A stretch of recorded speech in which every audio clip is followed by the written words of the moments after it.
এঁচোড়ের তরকারি আর আমের টক করে দাও। ঠিক আছে। A few moments later.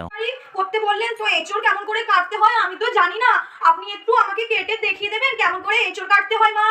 তুমি একটা এত বড় ধেরে মেয়ে এঁচোড় কাটতে পারো না? তোমার মা বাবার এত সাত তাড়াতাড়ি বিয়ে দেবার কি দরকার যখন একটা কোনো কাজই জানো না? আমার মেয়েকে আমি সব কাজ বাজ শিখিয়ে তবে শ্বশুর বাড়ি পাঠিয়েছি, যাতে শ্বশুর বাড়ির লোক আমাকে কোনো কথা বলতে না পারে। তুমি কি শিখেছো?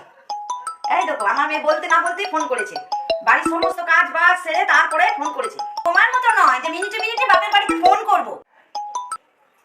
হ্যাঁ মা বল, কি বলছিস? শুক্তো কেমন করে রান্না করে মা? তো কেমন করে রান্না করে? 2 মিনিট দাঁড়া, তোকে পরে ফোন করে বলছি। ওই কেমন আছো ওইটাই জিজ্ঞেস করছিল। শুনুন মা, আমি সবই শুনতে পেয়েছি, আপনাকে আর ঢং করতে হবে না।